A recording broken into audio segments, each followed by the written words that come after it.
warahmatullahi wabarakatuh.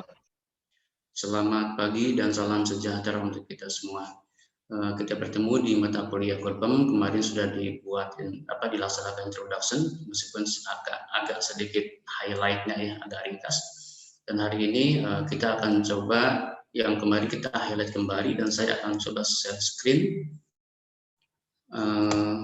terkait perkuliahan kita.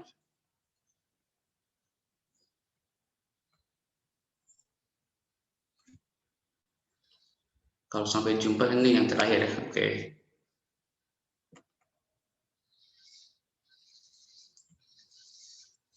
Oke, ini kemarin kita sudah bahas ya. Tampak di layar nggak? Tampak, Pak. Lihat, Pak. Oke, kurikulum dan pembelajaran kodenya KD 303, SKS-nya 2, sifatnya landas mata kuliah landasan profesi wajib bagi semua program di UPI. Ini sudah kita bahas, dan ini tujuannya adalah selesai perkuliahan nanti diharapkan kita semua akan memiliki pengetahuan, pemahaman, sikap positif, dan skills mengenai kurikulum dan pembelajaran.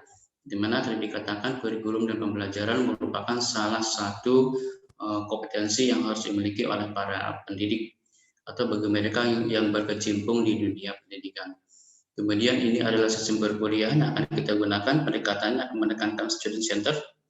Jadi nanti akan lebih banyak mengeksplorasi mahasiswa dalam perkuliahan.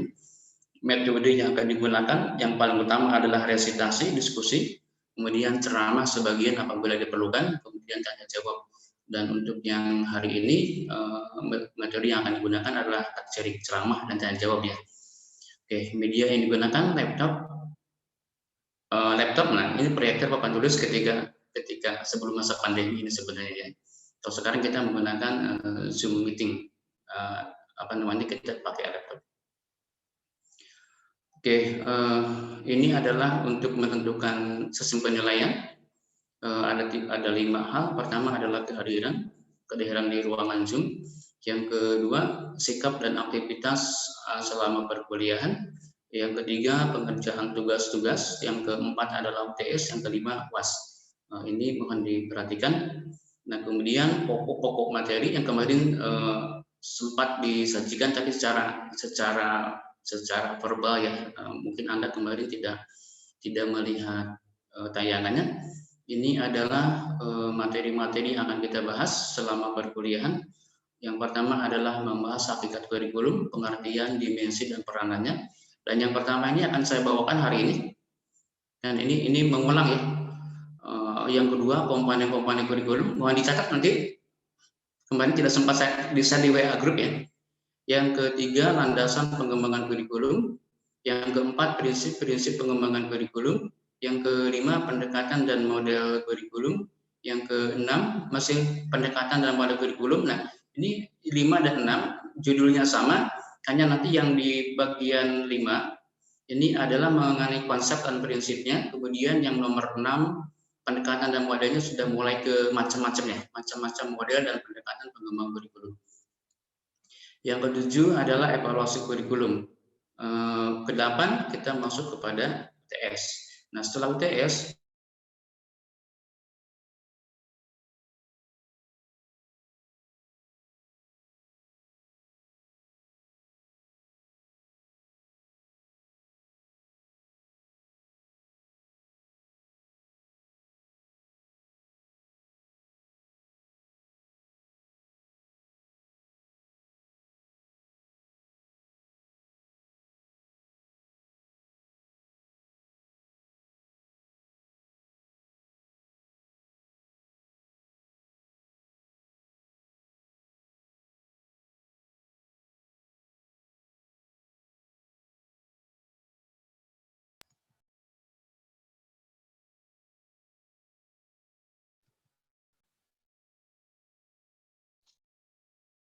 Pak.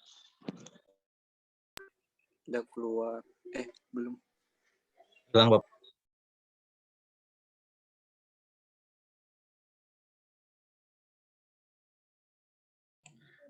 Lanjut deh atau eta bisa podcastnya we. Cek. Kelihatannya tadi terputus. Iya Pak, terputus. Iya Bapak, terputus. Oke, saya cek share lagi ya sebentar.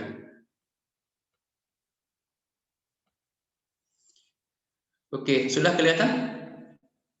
Sudah Pak. Sudah ada Pak. Sudah Oke, Pak. setelah UTS kita masuk lagi perguruan kita tadi sampai ke 10 ya. Komponen-komponen pembelajaran ini dalam rangka kita mencoba mengidentifikasi lebih jauh untuk pemahaman lebih lanjut mengenai apa itu pembelajaran. Kalau di awal di yang sebenarnya hakikat apa itu pembelajaran, belajar pembelajaran di yang ke-10 kita mencoba membedah lebih jauh apa itu pembelajaran.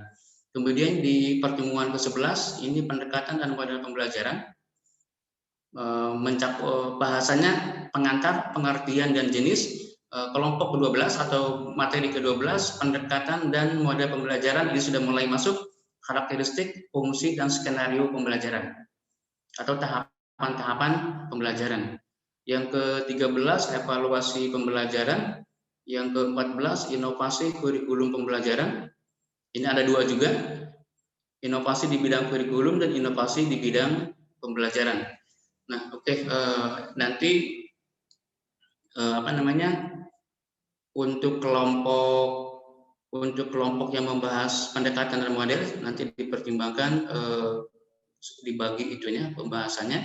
Kalau kelompok 14-15 nanti mungkin kalau jumlah pertemuannya tidak memungkinkan di satu kelompokan. Jadi nanti membahas 2 hal, inovasi di bidang kurikulum dan inovasi di bidang pembelajaran. Oke, kemudian buku sumber kemarin sudah disampaikan, yaitu nah ini kurikulum dan pembelajaran yang ditulis oleh tim MKDP Kurikulum dan Pembelajaran Raja Wali Press.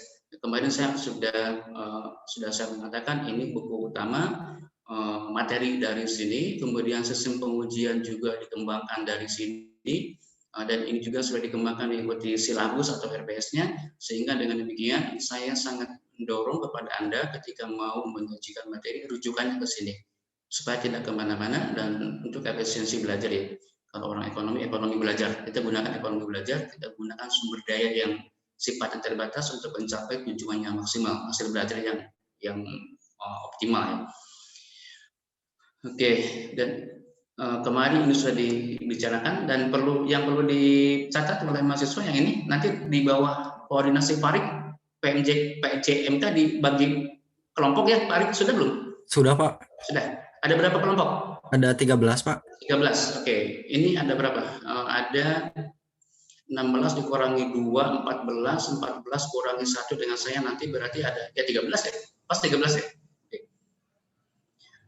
Hanya nanti ini untuk yang kelompok pertama yang hakikat awalnya kan mau oleh mahasiswa, tapi kelihatannya karena kemarin belum sempat tersampaikan ininya pokok-pokok bahasanya, jadi nomor 1 kelihatannya akan saya bahas sendiri hari ini. Hari ini kita akan kuliah akan membawakan pokok bahasa yang pertama. Nah nanti mahasiswa mulai dari yang nomor 2 komponen landasan sampai terus. Nanti dibagi aja ada 13. Oke, itu yang perlu saya sampaikan dan selanjutnya kita akan masuk ke materi pertama.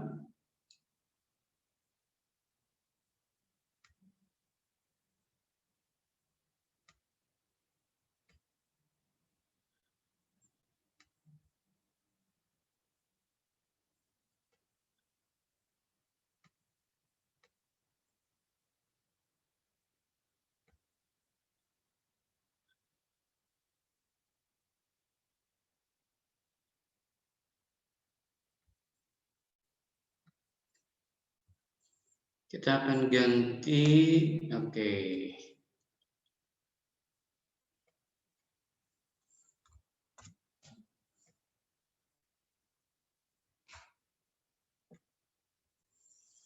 Konsep kurikulum ya. Ini yang pertama, konsep definisi dan fungsi kurikulum. Ini adalah tujuan pembelajaran yang ingin kita capai setelah pertemuan ini. Nanti selesai pertemuan ini diharapkan Anda dapat menjelaskan konsep kurikulum, apa itu kurikulum, menjelaskan dimensi kurikulum, kemudian menginterpretasi peranan kurikulum, dan menguraikan fungsi-fungsi dari kurikulum. Oke, sebelum ke sana saya tayangkan topik kajian, konsep, dimensi, peranan, dan fungsi kurikulum. Sebelum bahasan itu, ini saya tayangkan sekedar untuk diketahui, kita ini ada di dunia rumpun ilmu pendidikan. Ya. Anda nanti kan pendidikan ekonomi. Nah, di dunia di rumpun ilmu pendidikan itu ada beberapa cabang ilmu pendidikan. Ada pembelajaran, ada kurikulum, ada konseling, ada administrasi, dan ada evaluasi. Dan ini ada salah satu cabangnya adalah kurikulum. Nah, di bidang kurikulum ini nanti akan ada lagi pokok-pokok yang dipelajari di bidang ilmu kurikulum. Ada desain, ada pengembangan, ada pengelolaan, ada penerapan, implementasi, dan ada evaluasi. Nah, ini sekedar untuk memberikan gambaran mengenai ilmu pendidikan. Kalau ditarik ke atasnya, ilmu pendidikan masuk ke ilmu sosial. Nanti akan ada dua, natural science dan social science. Nah, di social science ada macam-macam disiplin ilmu, di dalamnya ada bidang pendidikan. Nah, di pendidikan, nah ini macam-macam ilmu pendidikan. Untuk kurikulum, ini ada di kurikulum. Nah, kalau di mana letak kurpem? Nah, kurpem itu gabungan kurikulum and instruction. Ini salah satu yang dipelajari di bidang kurikulum. Karena kalau kita bicara kurikulum, berikutnya akan bicara instruction di dalamnya. Oke, ini untuk sekedar memberikan wahana wawasan mengenai ilmu pendidikan, karena Anda sendiri nanti gelarnya adalah sarjana pendidikan ya, sarjana pendidikan tapi yang sudah dikhususkan. Kalau bidang kurikulum, mendesain, merancang, mengembangkan rancangan maksudnya, kemudian pengelolaan kurikulum, pelaksanaan kurikulum atau yang disebut dengan pembelajaran dan evaluasi kurikulum. Oke. Sekarang kita masuk ke topik utama kita mengenai kajian kurikulum. Kita bahas mengenai pengertiannya dulu. Kita akan bahas pertama dari asal-usul kata, dari arti kata, dan secara istilah. Kalau menurut asal kata, mungkin Anda juga sudah baca-baca ya, sudah coba eksplorasi apa itu kurikulum. Jadi kalau secara kata ini berasal dari bahasa Yunani, kurir sebagai pelari dan kurere atau tempat bertacu. Jadi jarak yang harus ditempuh dari start ke finish oleh pelari untuk memperoleh medali. Ini asal katanya ya. Kurir, pelari, kurere, lintasan, lari. Nah, kemudian diadopsi sedemikian rupa dalam sebuah istilah. Istilah ini awalnya berkembang di dunia olahraga sebenarnya. Dunia olahraga lari ya. Dulu kan sangat di masa-masa zaman Yunani kuno itu kekuatan fisik menjadi sesuatu yang dinomorsatukan, karena waktu itu masa-masanya ada masa peperangan, sehingga warga negara yang baik itu adalah warga yang memiliki kekuatan tubuh. Oke, kemudian istilah kurir-kurere ini diadopsi oleh dunia pendidikan dengan pemaknaan yang disesuaikan dengan bidang pendidikan, yaitu sejumlah mata pelajaran yang harus ditempuh oleh peserta didik untuk memperoleh ijazah. Ini beberapa pemanaannya. Sejumlah mata pelajaran ini analoginya dari lintasan pacu atau kurere. Siswa peserta didik adalah kurirnya. Jadi sejumlah mata pelajaran yang harus diselesaikan oleh siswa untuk memperoleh ijazah. Ijazah dalam pengertian simbol pengakuan atas siswa tersebut sudah menyelesaikan sejumlah mata pelajaran atau pengakuan terhadap kemampuan baru setelah belajar. Yang kedua, semua pengalaman belajar yang dialami peserta didik dan mempengaruhi perkembangan pribadinya. Ini perluasan istilah kata kurikulum atau makna kurikulum yang diberikan lainnya. Yang ketiga, seperangkat hasil belajar yang diharapkan bisa dilakukan siswa setelah mengikuti proses belajar. Ya, seperangkat hasil belajar ini melihat bahwa kurikulum sebagai hasil kemampuan. Kalau yang nomor 2 adalah pengalaman belajar. Jadi nomor 2 adalah kurikulum lebih menekankan pengalaman belajar, nomor 3 menekankan kepada hasil belajar. Meskipun nomor 2 pengalaman, nomor 3 hasil, tapi sama-sama ada proses yang harus diikutinya, gitu ya. Atau dia harus lintasannya harus diselesaikan. Oke, kemudian ini adalah pengertian yang lebih komprehensif.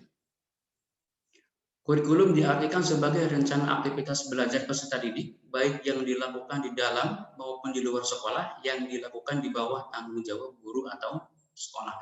Jadi kurikulum itu merujuk kepada rencana aktivitas atau program belajar. Program belajar yang akan menjadi pedoman atau yang akan diikuti atau harus dilakukan oleh siswa, di mana kegiatannya itu di bawah tanggung jawab sekolah atau guru. Di mana dilakukannya baik di dalam sekolah maupun di luar sekolah. Jadi kalau belajarnya baik di kelas maupun di luar kelas, baik itu di dalam sekolah maupun di luar sekolah, termasuk study tour atau mungkin nanti akan ada observasi ke tempat tertentu di luar sekolah.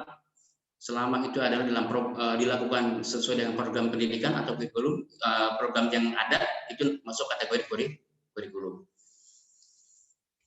Oke. Sudah punya gambaran ya apa itu kurikulum? Jadi intinya adalah program rancangan aktivitas kegiatan belajar mengajar. Nanti ada bentuk dokumennya. Dokumennya berupa apa? Nah, di sekolah biasanya kita ada mengenal silabus, kita mengenal RPP.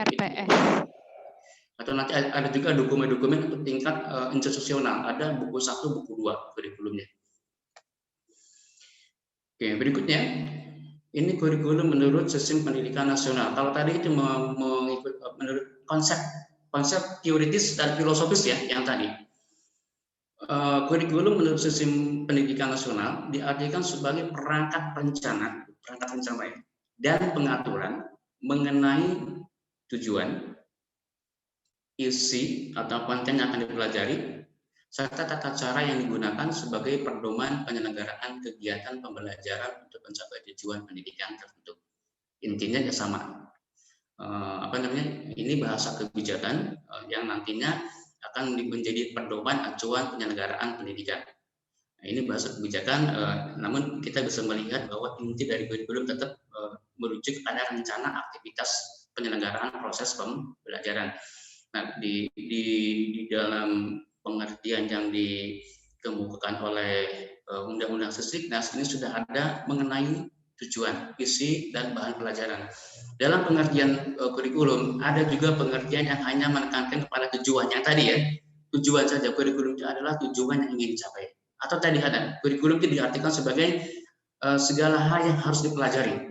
Nah, itu pemaknaan kurikulum yang menekankan pada isi atau konten bahan pelajaran. Ada juga yang menekankan bahwa kurikulum itu adalah kualitas pencapaian hasil belajar, menekankan kepada hasil. Nah, ternyata kalau bicara kurikulum itu menyangkut keseluruhannya, menyangkut bicara apa tujuannya, isinya, proses pencapaiannya, dan sistem evaluasinya. Dan ini akan dibahas lebih lanjut nanti kalau kita membahas komponen-komponen kurikulum. Kita langsung saja. Untuk bahasan mengenai komponen ini akan dibahas tersendiri oleh kelompok ya. Ada pertemuan khusus. Oke, berikutnya kategori pengertian kurikulum. Nah, dari sekian ragam pengertian pemaknaan kurikulum, akhirnya salah satu ahli kurikulum, kalau bukan tidak salah, ini adalah J.J. Abusam, akhirnya membuat kategori pengertian kurikulum. Satu, kurikulum sebagai program. Kedua, kurikulum sebagai sistem. Ketiga, kurikulum sebagai bidang studi. Nah, tadi yang kita bahas itu lebih mengarah kepada kurikulum sebagai program. Artinya adalah rencana aktivitas proses penyelenggaraan pendidikan di sekolah. Baik dilakukan di dalam maupun di luar sekolah ya, di bawah tanggung jawab guru atau sekolah. Kemudian kurikulum juga bisa dikatakan sebagai sistem, artinya sebagai subsistem dari sistem pendidikan. Kalau kita bicara pendidikan dan menggunakan kacamata sistem, itu akan banyak sekali komponen-komponen yang terlibat atau membangun sistem pendidikan. Di antaranya adalah sistem kurikulum. Oke, sistem kurikulum merupakan komponen dari sistem pendidikan. Makna lain dari kurikulum sebagai sistem ini adalah aktivitas aktivitas sekolah untuk mengembangkan kurikulum di sistem persekolahannya. Yang ketiga, kurikulum sebagai bidang studi ini artinya adalah kurikulum sebagai objek yang dipelajari, termasuk oleh kita hari ini. Kita sedang menjadikan kurikulum sebagai bahan kajian atau pembahasan. Oke, ini untuk pengkategorian untuk untuk memaknai dari sekian makna atau definisi kurikulum yang ada. Dan berikutnya kita akan lebih banyak berbicara kurikulum sebagai program dan bagaimana program pendidikan itu dikembangkan.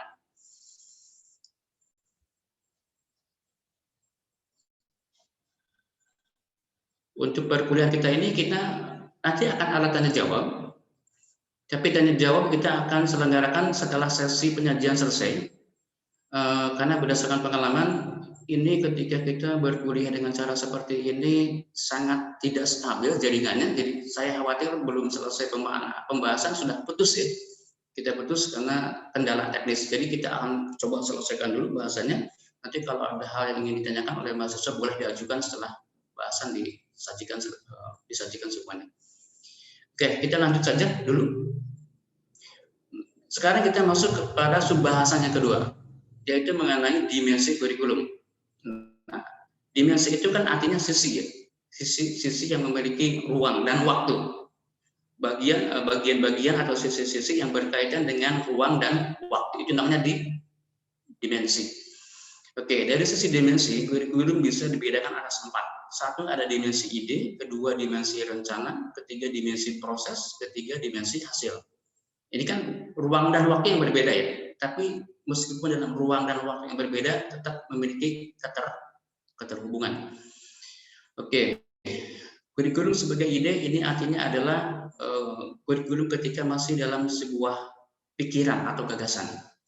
Terutama terkait kalau kita bicara mengenai kurikulum ini kaitannya dengan kualitas SDM seperti apakah yang akan kita kembangkan. Untuk mengembangkan SDM yang kita perlukan itu kita harus menerapkan pendekatan apa yang akan dipakai, apa yang harus dipelajari, bagaimana cara mempelajarinya, sarana prasarana apa yang harus digunakan. Ini bagian dari ide. Ini masa-masa brainstorming sebelum kurikulum ini dituangkan menjadi kurikulum yang sebuah dokumen.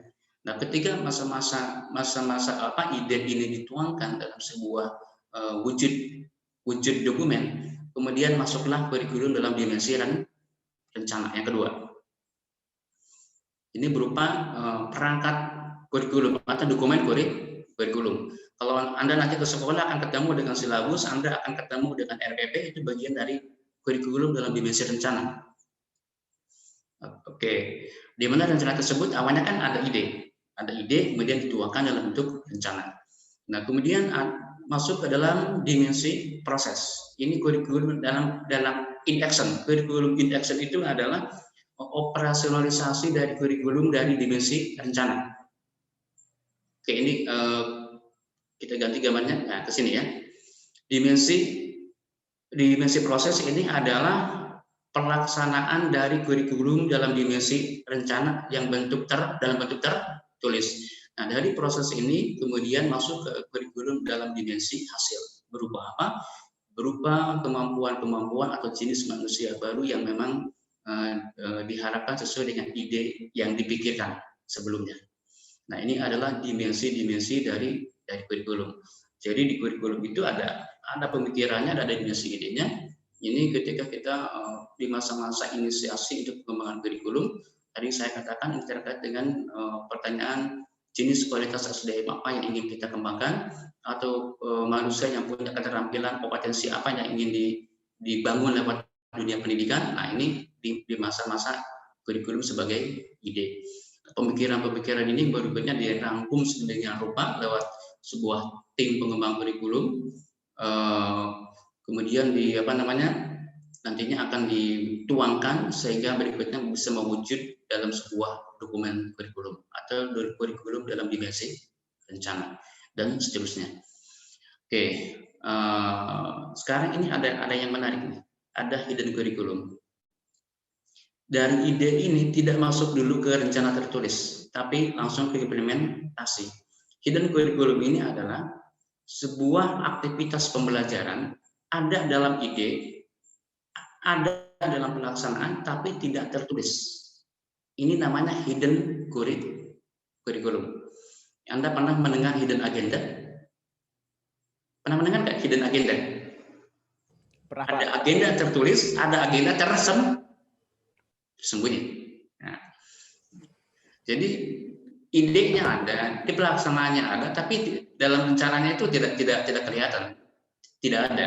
Tapi dalam pelaksanaan ada. Ini namanya hidden curriculum. Di sekolah ini banyak. Misalkan pelaksanaan upacara bendera, berdoa ketika mau masuk sekolah, masuk kelas belajar itu bagian-bagian dari hidden curriculum. Di perencanaan tidak ada sebenarnya. Oke, atau kegiatan-kegiatan lain yang dilakukan karena situasi kondisi tertentu sehingga kita menyelenggarakan sebuah proses pendidikan yang tanpa ada rencana dalam pengertian tertulis ya. Semua kegiatan kalau orang-orang manajemen itu biasa ada rencana dulu ya. Sesingkat apapun kegiatannya, perencanaan selalu ada. Semakin rumit aktivitas, semakin semakin kompleks suatu kegiatan, maka memerlukan perencanaan yang makin lama juga. Oke, nah ini konsep hidden curriculum ini yang perlu dipahami oleh mahasiswa juga terkait dengan konsep hidden curriculum di samping beberapa pengertian mengenai kurikulumnya itu sendiri atau apa itu kurikulum. Oke, kalau ada pertanyaan silakan dicatat dulu untuk kita bahas nanti setelah pembahasan selesai. Berikutnya kita masuk ke pembahasan sub-bahasan berikutnya yang ketiga ya. Yang ketiga peranan kurikulum. Tadi kan pengertian, dimensi, sekarang peranan. Yang terakhir fungsi nanti. Peranan kurikulum. Apa itu peran? Ada di antara Anda yang tahu apa itu peran? Peranan?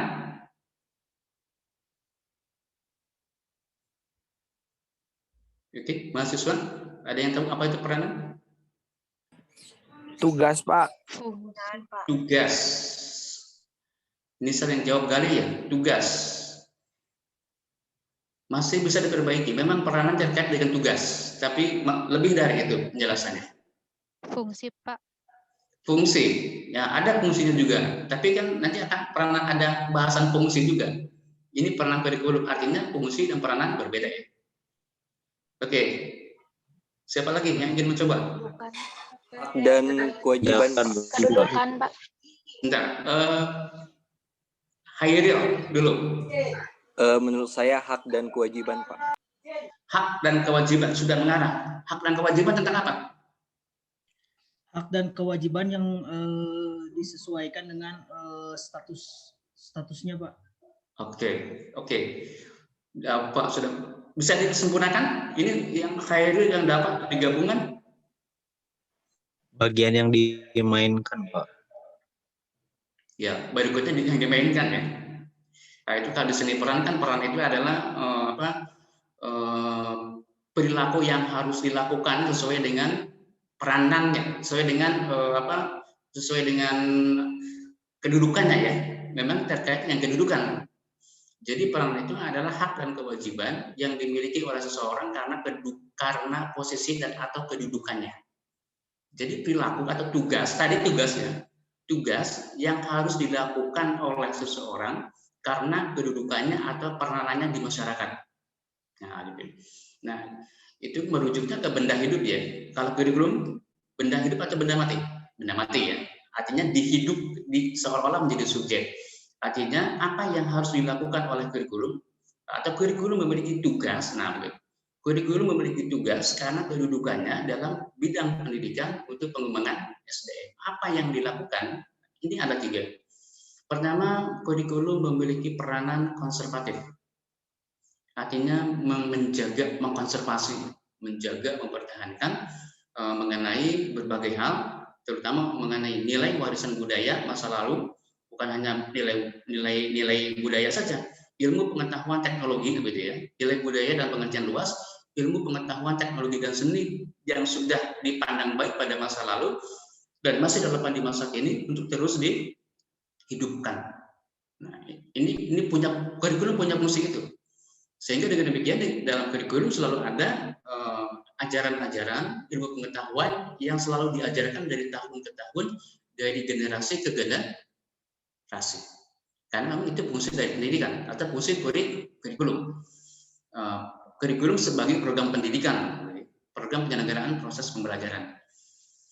Oke, kemudian peranan yang kedua dari kurikulum itu adalah peranan kreatif. Bagusnya yang ketiga dulu, yang peranan kritis evaluatif.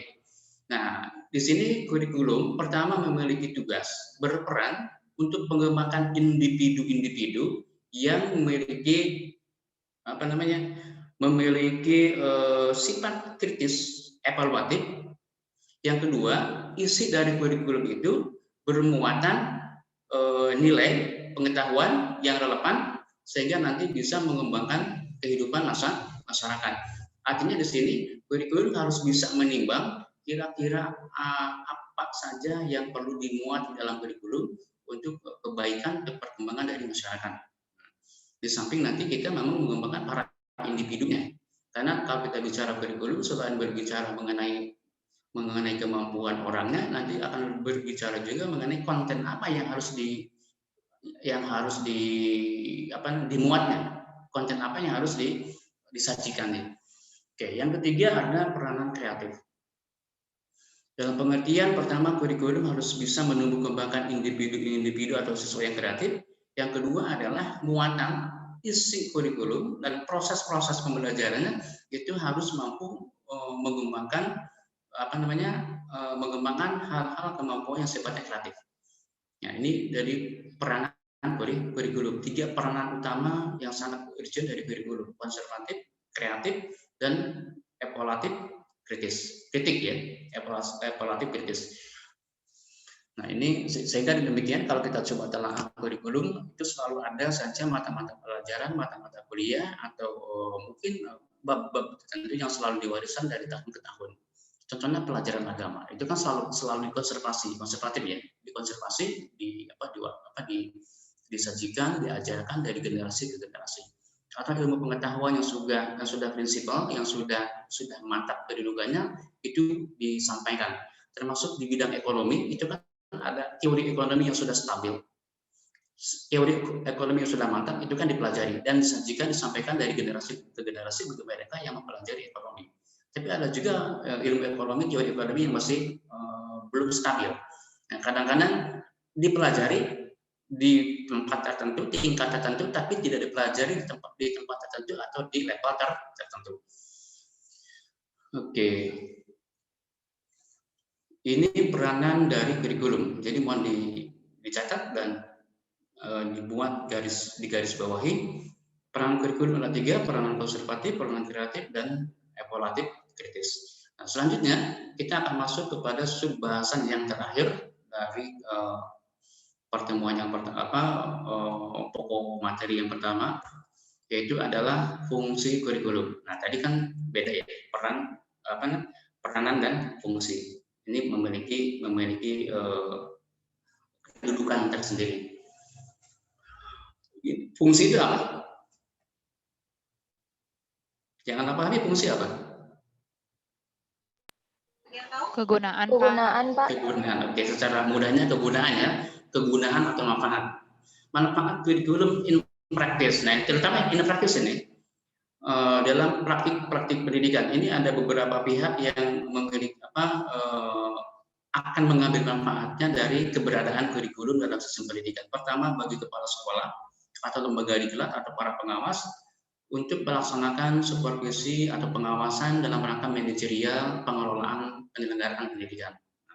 Sehingga dengan demikian para kepala sekolah atau para pengawas ini yang harus memahami kurikulum. Kalau dia pengawas SMA harus memahami kurikulum SMA. Tapi kalau SMA sudah perbedaan studi ya.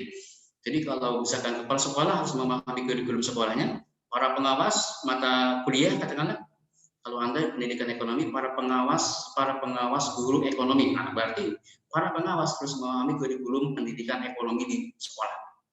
Karena bagaimanapun tugas pengawas adalah itu, melihat sejauh mana pelaksanaan pendidikan ekonomi berjalan atau berjalan tidaknya, bagi tidaknya, berarti dia harus memahami program pembelajarannya itu sendiri. Program pembelajaran kata lainnya adalah kurikulum. Oke, kemudian bagi para guru, bagi para widyaswara, bagi para instruktur, kurikulum berfungsi untuk pedoman pelaksanaan proses pembelajaran. Nah, jadi para bapak ibu guru di berbagai level dan jenjang pendidikan ya, atau sebutan lain yang di luar sistem pendidikan formal, instruktur, widyaswara, narasumber. Nah, itu mereka ketika masuk ke dalam kelas itu mereka berpedoman kepada suatu rancangan aktivitas di dalam kelas, yaitu kurikulum. Nah, untuk level ini memang lebih mikro tingkatnya, lebih teknis. Kurikulum disebutnya kurikulum mikro, atau dalam bahasa kita nanti Anda akan mengambil mata kuliahnya yang disebut dengan RPP. Paham RPP? Rencana proses pembelajaran. Itu kurikulum dalam dimensi mikro. Pada dimensi makronya itu secara nasional. Nanti bahasanya luas. Oke, kemudian manfaat kurikulum bagi masyarakat. Ini memberikan bantuan bagi para orang tua khususnya yang anaknya sekolah, itu memberikan bantuan layanan belajar bagi siswanya, bagi anak-anaknya selama mengikuti proses pendidikan di sekolah. Karena ternyata pendidikan itu adalah kerjasama 3 lembaga ya, orang tua, sekolah, dan masyarakat. Nah, untuk pendidikan formal terutama ketika anak mengalami mendapat tugas dari sekolah, kemudian memiliki hambatan, maka di sekolah di rumah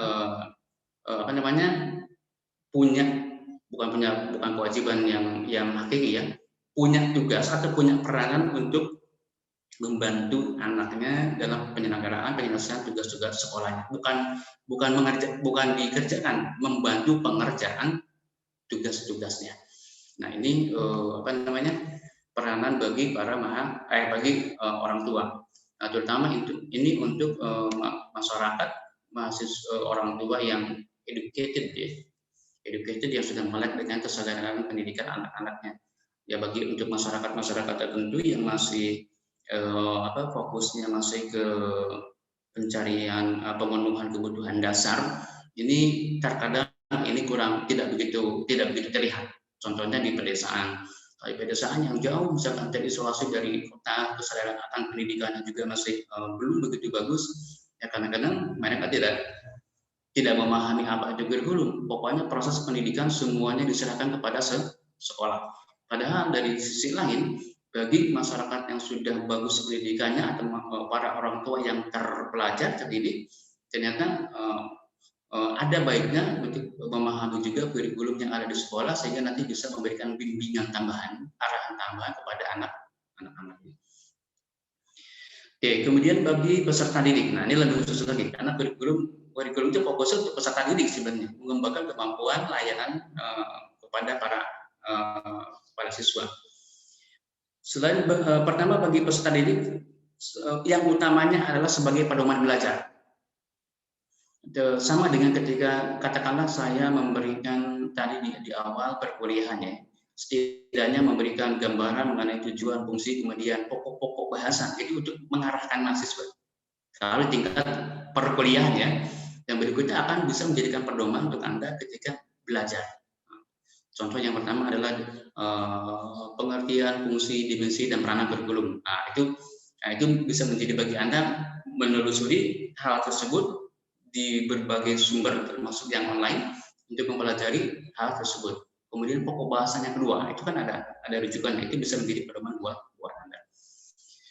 Oke, fungsi kurikulum untuk anak berikutnya ada beberapa hal yang lebih rinci. Selain sebagai pedoman belajar, ada 1, 2, 3, 4, 5, 6 peranan setidaknya. Satu sebagai peranan kurikulum sebagai fungsi penyesuaian bagi siswa.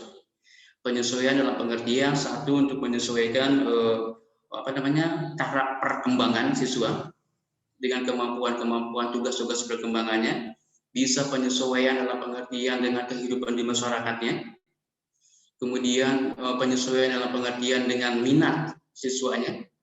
Ini proses penyesuaian.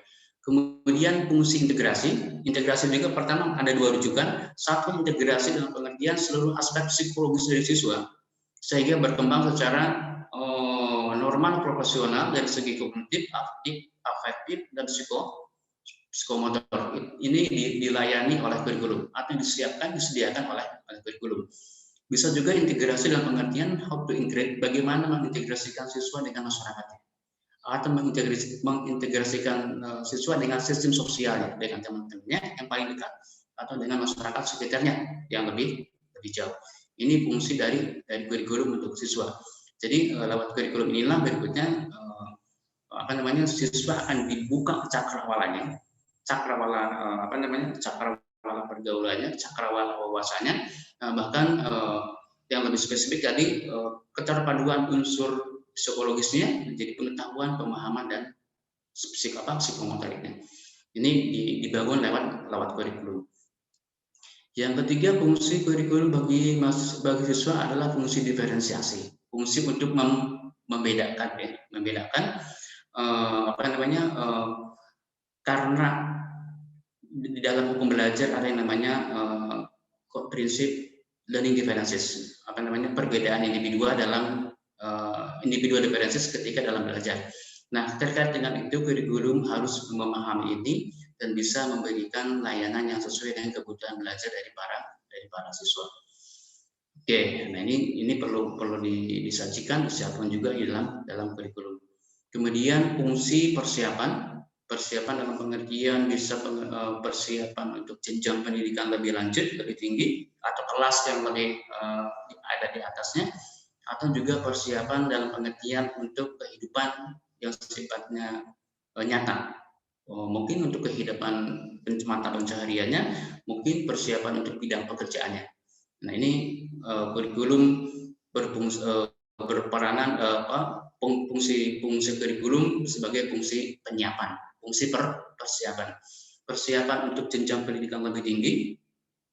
Kalau dari kelas 1 ke kelas 2, kalau dari tingkat 1 ke tingkat 2, ya. Kalau dari jenjangnya dari SD ke SMP, SMP ke SMA, SMA ke perguruan tinggi. Nah, sebelum masuk jenjang yang lebih tinggi disiapkan oleh kurikulum pada pendidikannya pada level yang ada di bawahnya. Ini fungsi penyiapan dari kurikulum. Bisa juga diartikan fungsi kurikulum sebagai fungsi persiapan itu adalah untuk mempersiapkan peserta didik atau siswa untuk kehidupannya, termasuk bidang pekerjaan. Untuk supaya nanti siswa memiliki keterampilan dalam bidang pekerjaan, maka disiapkan dulu lewat kurikulum, lewat pendidikan. Oke, kemudian ada fungsi pemilihan dalam pengertian terkait dengan masalah tadi dengan individual differences, peminatan ya.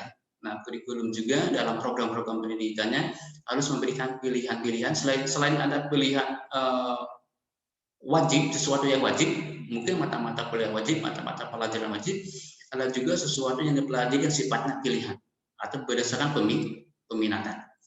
Nah, itu perlu dilayani atau disiapkan oleh kurikulum. Oke, yang terakhir adalah fungsi kurikulum bagi siswa itu adalah fungsi diagnostik. Anda mungkin sudah paham di mata kuliah mungkin pengantar psikologi pendidikan atau diagnostik kesulitan belajar mengajar.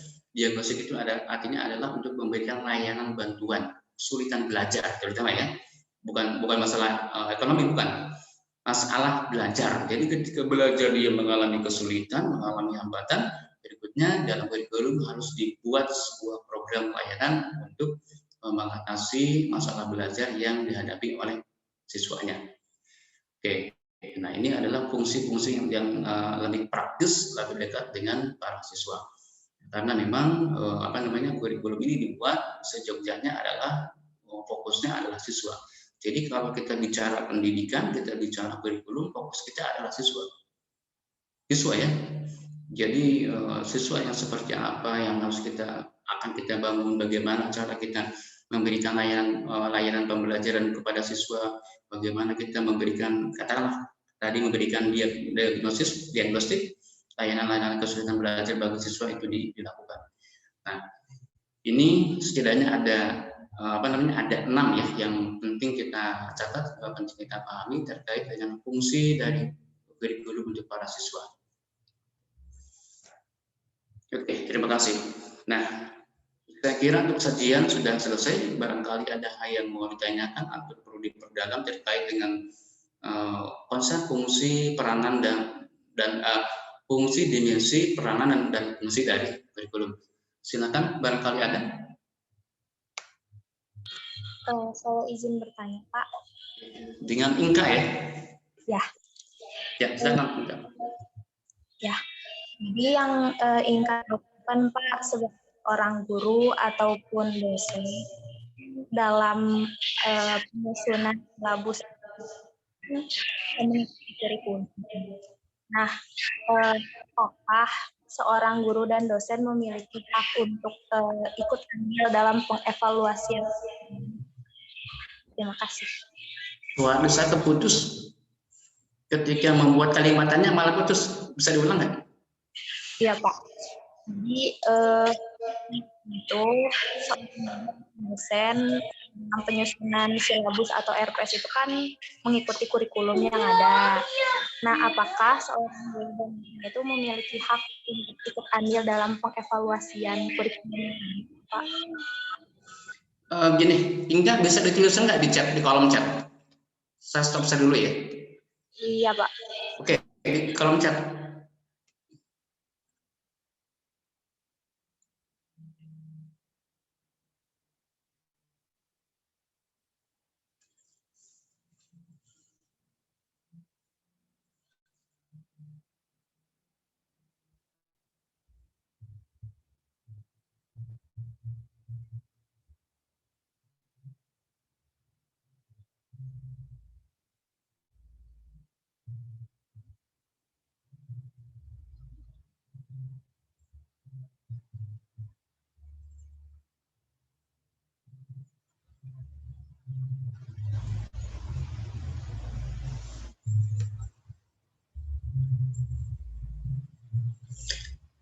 Selain antisipasi karena hilangnya suara, juga supaya ini pertanyaan dapat disimak atau dibaca oleh semua peserta, oleh semua mahasiswa.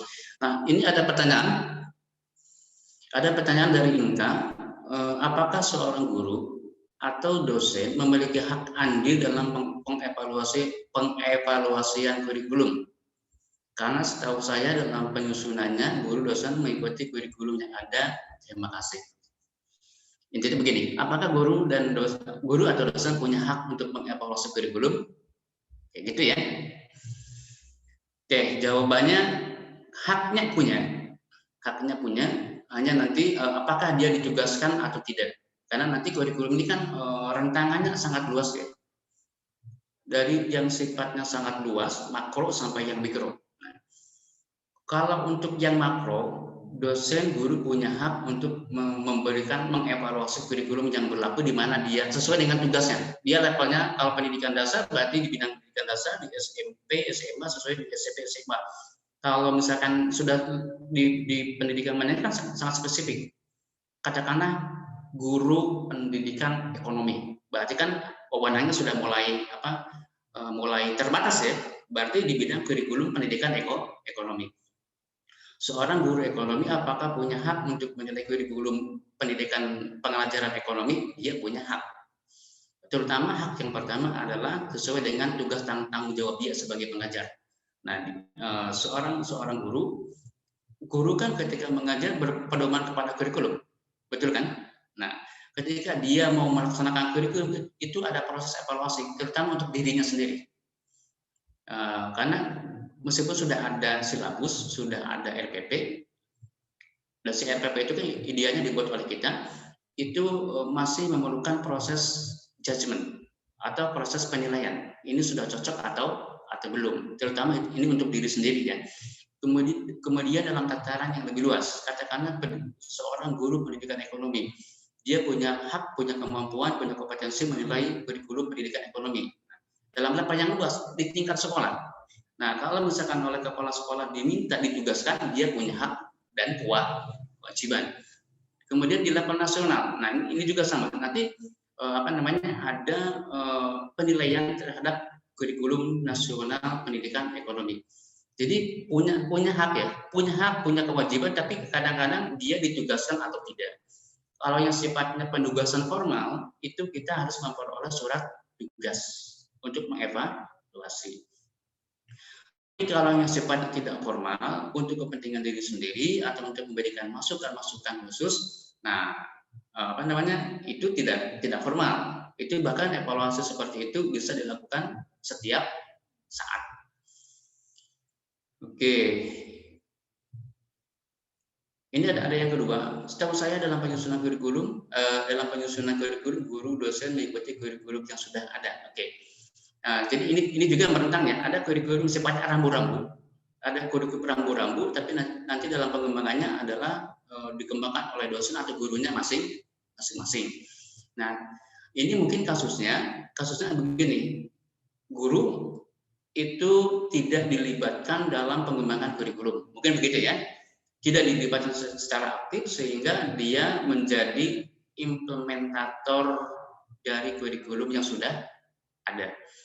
Nah, apakah di sini guru tidak punya hak untuk mengevaluasi? Punya. Kembali lagi nanti. Satu, evaluasi yang ditujukan untuk diri sendiri, kepentingan diri sendiri, karena bagaimanapun itu kan kurikulum dikembangkan oleh orang lain. Sehingga dalam pelaksanaannya itu akan dibuat untuk dipahami, istilahnya apa? Diinterpretasi, dipahami sehingga nanti kita bisa melaksanakannya. Yang kedua tadi, evaluasi dalam pengertian formal. Seandainya nanti para bapak ibu guru diminta untuk memberikan persepsi atas kurikulum yang sudah dikembangkan, nah itu adalah proses evaluasi yang sifatnya formal. Ya, kalau yang sifatnya formal seperti itu, nanti itu harus memerlukan penugasan khusus untuk melakukan evaluasi. Intinya haknya ada ya, Inka. Hak untuk mengevaluasi itu ada. Karena memang salah satu peranan dari kurikulum kan evaluatif kritis ya, evaluatif kritis. Oke, ini juga tergantung kepada orang-orang yang mengembangkan kurikulumnya itu sendiri. Selain dalam kurikulumnya sendiri, itu bermuatan konten, tujuan, konten dan cara proses pembelajaran yang bisa mengembangkan sikap-sikap evaluatif dan kritis. Nah, kalau Anda pelajari dari taksonomi Bloom, ternyata evaluatif kemampuan tertinggi evaluasi. Meskipun sekarang kalau kita menggunakan Anderson, ada lagi di atasnya itu fungsi kreatif atau kreativitas. Oke, begitu Inka jawabannya punya hak ya.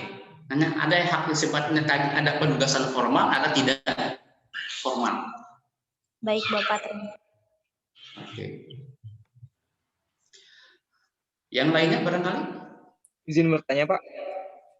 Oke, dengan siapa? Fahru Dena. Oke, Fahru, silakan Fahru. Iya, Pak. Berkenaan dengan kurikulum yang harusnya memfasilitasi diferensiasi individual begitu ya, Pak. Bagaimana cara kurikulum saat ini ya bisa memfasilitasi variasi di lapangan begitu. Sedangkan seringkali kurikulum nasional atau bahkan rencana pembelajaran yang disusun oleh tenaga kependidikan itu belum mampu mengoptimalkan potensi semua peserta didik. Bahkan seringkali seperti menilai seekor ikan dari cara dia memanjat pohon, seperti menilai seekor kuda dari cara dia berenang, karena kan beda-beda begitu. Itu bagaimana ya, Pak? Dapat bisa dituliskan nggak? Dapat. Fahru. Ya, sudah.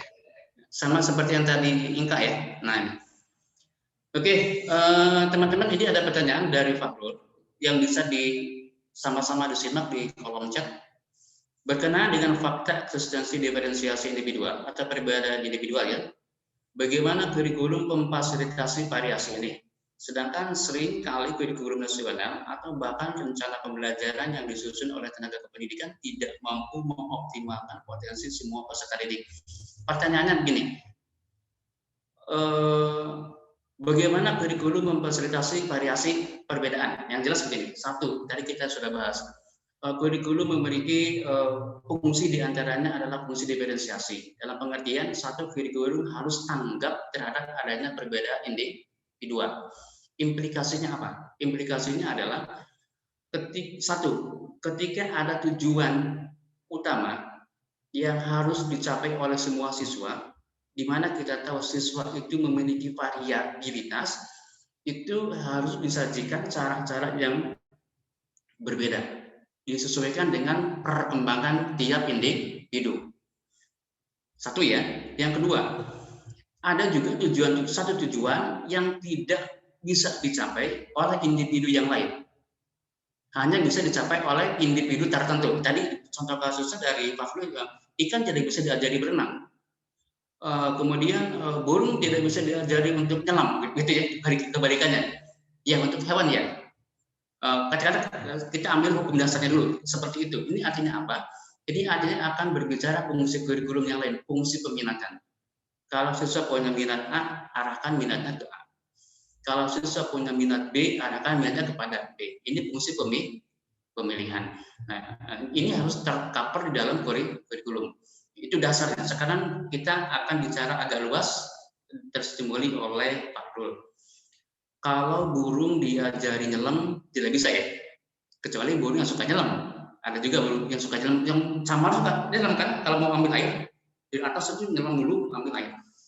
Nah, kemudian kita juga tahu bahwa ikan tidak bisa terbang. Tidak ya? Oke. Kalau manusia bisa nggak? Bisa nggak? Manusia makhluk darat, bisa terbang nggak? Tidak. Manusia bukan makhluk air, bisa nyelam nggak? Bisa. Oke, ini agak bedanya ya. Memang kalau kita lihat video-video untuk mempertegas adanya individual differences, fungsi-fungsi utama dari makhluk itu memang bagus ya. Memang kita terpesona oleh sajian yang memberikan gambaran jangan paksakan kepada anak. Kita bisa lihat bagaimana burung dipaksakan untuk menyelam, bagaimana seekor ikan dipaksakan untuk terbang. Nah, itu kan sangat tanda petik provokatif ya, provokatif secara psikologis ya. Tapi kita juga harus paham bahwa manusia tidak sestrik itu. Ketika manusia makhluk darat, apakah bisa diajarkan untuk bisa menyelam, berenang? Bisa, kalau manusia ya. Nah, ini kelebihan manusia. Jadi memang kalau hukum-hukum belajar itu ada sebagian yang diambil laboratorium eksperimen dengan hewan, ada yang bisa diterapkan kepada manusia, ada juga tidak. Kita ambil contoh lagi, ketika manusia sebagai yang berjalan di daratan, diajarkan supaya terbang, bisa nggak? Dengan ilmu pengetahuan dan teknologi ternyata manusia bisa terbang. Nah, itu bedanya. Kalau untuk ajaran dasarnya seperti yang biasa kita tonton di video-video yang sifatnya to provoke, ini untuk menekankan kepada hukum belajar sebenarnya. Adanya individual differences, adanya perbedaan individual. Tidak semua siswa punya minat yang sama. Nah, ini harus nanti dilayani ya. Dan sekarang kita sudah paham. Sebenarnya dalam kurikulum itu harusnya sudah dilayani. Ada individual differences, ada fungsi peminatan, di samping ada tujuan-tujuan utama yang harus dicapai. Tujuan utama yang harus dicapai oleh semua siswa yang mengakomodasi perbedaan individual tetap ada dengan apa? Penggunaan variasi proses pembelajaran, penggunaan alat-alat belajar, penggunaan media-media pembelajaran, penggunaan pemilihan metode pembelajaran. Itu adalah bagian-bagian dari mengakomodasi perbedaan individual. Terbayang nggak Pak Rul? Terbayang Pak, ini kan nanti ujungnya bakal ke konstruktivisme ya Pak, yang bisa dibangun kan orang itu. Oke, konstruktivisme ya. Itu perlu dipahami juga, konstruktivisme itu salah satu teori yang mencoba memahami bagaimana manusia berubah perilakunya ya, terutama dari sisi pengetahuannya. Tapi kita juga memahami ada teori lain yang bukan konstruktivistik. Satu, yang kedua, konstruktivistik pun itu macam-macam alirannya. Ada ekstrim konstruktivistik, ada sosial konstruktivistik, ada individual konstruktivistik. Ada ekstrim individual, ada ekstrim sosial. Nah, kalau yang kita pahami itu kan konstruktivistik itu intinya manusia itu sebagai pembangun ilmu pengetahuan ya, secara mandiri ya. Memang ketika membangunnya iya seperti itu. Tapi berikutnya ini perlu semacam deliberasi, kalibrasi, verifikasi, apakah pemahaman yang dia bangun itu benar atau tidak. Nah, contoh begini, ada diajarkan pengetahuan mengenai ibu kota Jakarta, ibu kota negara Republik Indonesia adalah Jakarta. Itu ajaran umum kan dan fakta.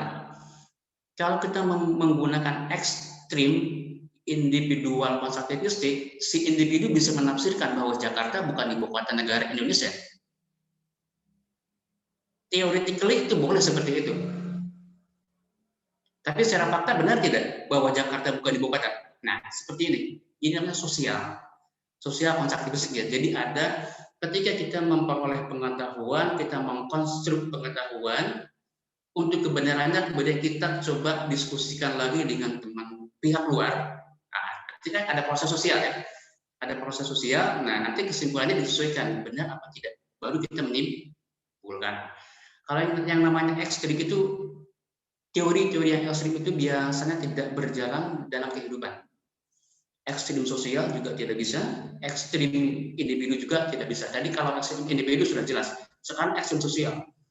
Pokoknya segala hal kebenaran itu hasil konstruktif sosial. Nah, ini juga berbahaya sebenarnya. Ketika ajaran-ajaran agama yang sudah valid, sudah demikian sempurna, didiskusikan kembali dan berubah karena proses sosial, ini kan tidak benar juga. Betul ya? Ajaran agama yang sudah baku, pakem, sudah wahyu, katakanlah gitu, dia sudah jadi, itu didiskusikan ulang. Nah, itu kan konsep sosial sebenarnya kalau dari segi teori belajar ya. Sehingga akhirnya ajaran agama yang sudah baku menurut kitab suci diubah. Nah, ini juga bahaya atau tidak boleh. Artinya ya kembali kepada kepada prinsip teori-teori yang ekstrim itu biasanya tidak berlaku dalam kehidupan. Ini bisa digarisbawahi. Kalau Anda tertrigger motivasinya, Anda bisa cek lagi bahasa mengenai filsafat teori, filsafat ilmunya bagaimana teori ada dalam kehidupan. Oke, saya kira demikian. Dena luar biasa, ini masih mudah sekali pertanyaannya. Oke, ini ada buntut pertanyaannya. Pembelajaran yang disusun oleh tenaga pendidikan tidak mampu mengoptimalkan potensi sebuah peserta didik. Oke, ini kembali kepada individu pembelajarannya ya. Nah, kalau pembelajarnya sudah punya pengetahuan seperti tadi, ada keragaman, artinya dia harus bisa menerjemahkan kurikulum menjadi sebuah proses yang adaptif dengan situasi dan kondisi. Karena di bagian-bagian yang paling fleksibel itu adalah ya di pelaksanaan. Nanti kita akan belajar prinsip-prinsip kurikulum, diantaranya adalah prinsip fleksibilitas. Kelompok berapa yang membahas? Mungkin kelompok 3 ya. Oke, atau kelompok 4. Saya kira untuk pertanyaan yang Dena dicukupkan ya, kecuali kalau ada yang tambahan dari yang lain, silakan. Pak, saya ingin bertanya, Pak. Oke, dari Farid, silakan Farid. Ya Pak, berbicara soal kurikulum, tentunya kurikulum memiliki kelebihan dan kekurangannya masing-masing gitu. Misalkan ada kata SP, ada kurtilas gitu ya Pak. Nah, yang dimana semua kurikulum itu kan diperbaharui sesuai dengan fungsi dan masalah yang dialami sesuai dengan perkembangan zaman gitu ya Pak. Nah, pertanyaannya, apakah di saat sekarang gitu ya Pak, masalah baru gitu ya, di mana siswa harus belajar online lebih sering gitu karena nggak bisa belajar secara offline gitu, apakah diperlukan kurikulum baru yang sementara yang harus diberlakukan gitu untuk saat ini atau tidak? Saya ambil contoh gitu, misalkan di fungsi kurikulum 2013 kan misalkan guru hanya mengawasi siswa gitu.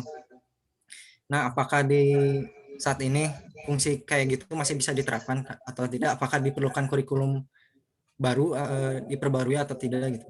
Terima kasih. Oke. Apakah kurikulum, kalau secara prinsip kurikulum harus berubah ya?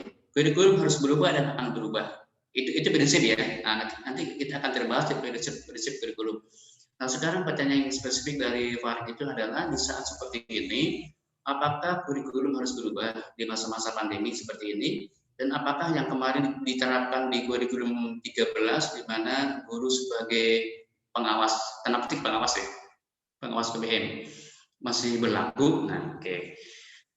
Pertama ada fungsi penyesuaian atau fungsi fleksibilitas atau fungsi yang sifatnya tadi di praktik itu ada proses-proses penyesuaian sesuai dengan sikon.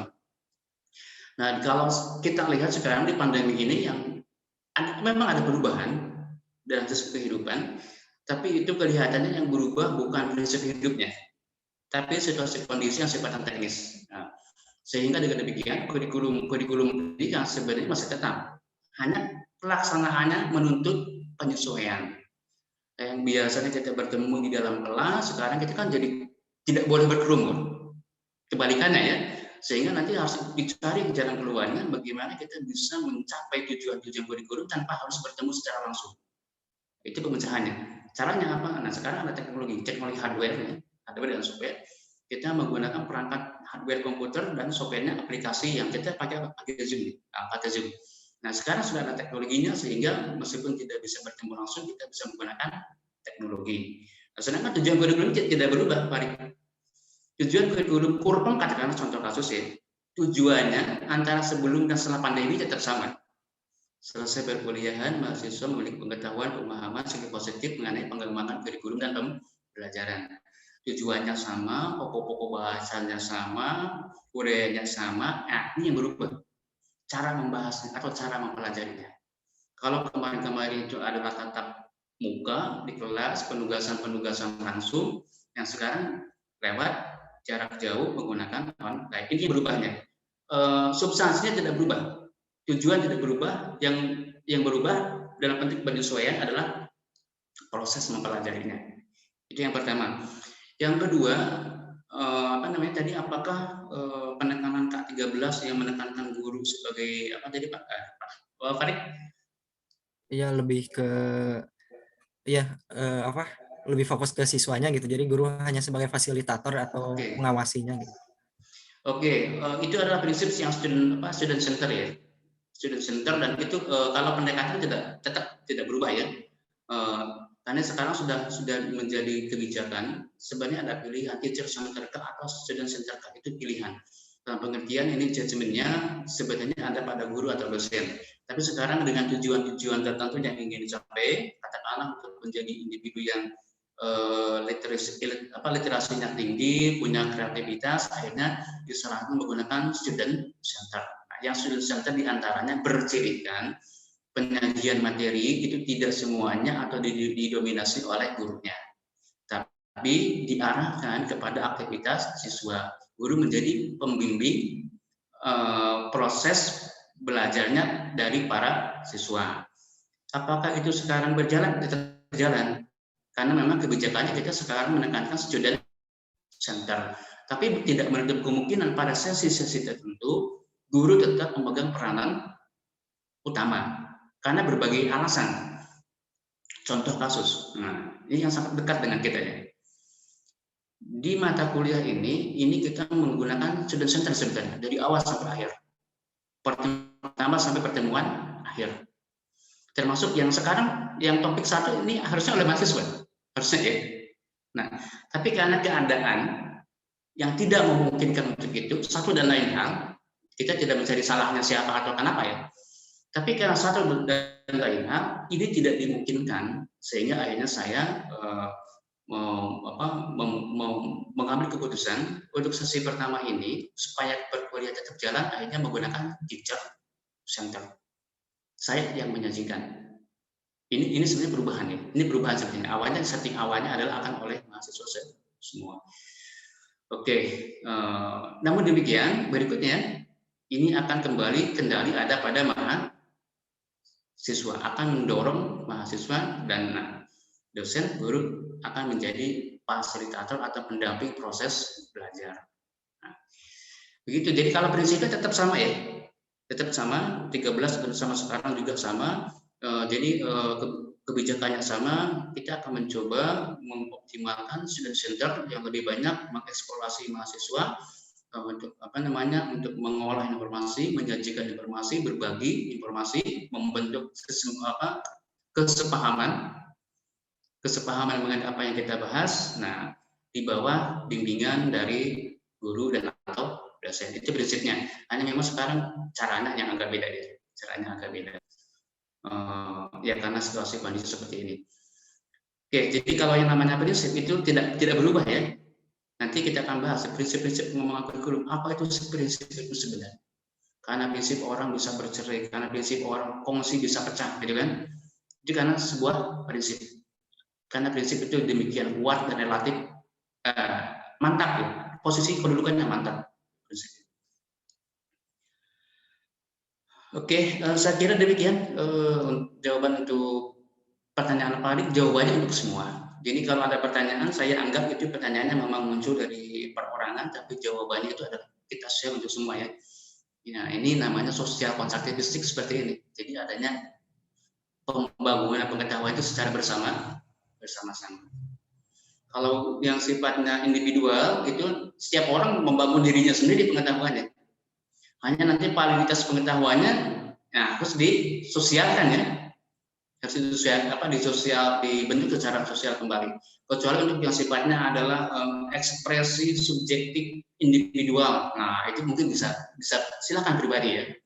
Jika Anda seorang mau mengekspresikan ide pikiran lewat lukisan, nah itu bisa individual. Meskipun nanti tetap ada bagian-bagian sosial yang tidak boleh dilanggar. Seperti apa? Seperti kasus Charlie Hebdo yang di Prancis itu kan tidak boleh. Kalau secara individual dibela, ya akan dibolehkan. Betul nggak? Masih ingat nggak yang kemarin? Yang Charlie Hebdo. Yang memvisualkan, ingat ya? Ingat. Nah, itu yang akhirnya yang mau merespon oleh dunia itu. Yang di Prancis, sampai Presiden Macron. Ya. Nah, itu karena kebebasan bangunan pengetahuan subjektifnya itu tidak dikonformikan lagi dengan keadaan sekitar, bahkan mungkin sengaja kelihatannya. Nah, oke, yang sifatnya imajinatif saja masih memungkinkan untuk itu ya, apalagi untuk pengetahuan-pengetahuan yang sifatnya empirical. Itu harus dikonfirmasi dengan empirik, dikonfirmasi dengan orang-orang yang lain untuk penginterpretasiannya. Saya kira 3 pertanyaan tadi cukup ya untuk menambah wawasan kita, perluasannya. Undangan pertanyaan kelihatannya tidak ada lagi. Jam saya sudah menunjukkan jam 11.53. 7 menit ada sih sebenarnya. Kalau ada, boleh 1 orang lagi kalau masih ada. Saya izin bertanya, Pak. Kalau cukup ya sudah. Kita cukupkan. Dengan demikian mohon disiapkan berikutnya penyajian akan dilaksanakan oleh mahasiswa ya. Jadi nanti mulai dari topik kedua ya Pak Arik. Ya, Pak. Kelompok 1 akan masuk bahasan topik yang kedua. Yang tadi mungkin sudah di screenshot itu ya. Pokok bahasannya. Sudah, Pak. Sudah ya. Nah, silakan dibagi dan nanti kita akan bertemu di minggu depan. Penyajian oleh mahasiswa dengan topik yang kedua. Saya kira untuk hari ini akan dicukupkan. Sampai jumpa minggu depan dan pertemuan saya tutup dengan ucapan wassalamualaikum warahmatullahi wabarakatuh. Waalaikumsalam warahmatullahi wabarakatuh. Waalaikumsalam warahmatullahi wabarakatuh. Terima kasih, Pak. Oke, sama-sama. Dan berikutnya saya akan lift dari ruangan ini. Baik, Pak. Terima kasih. Sehat selalu.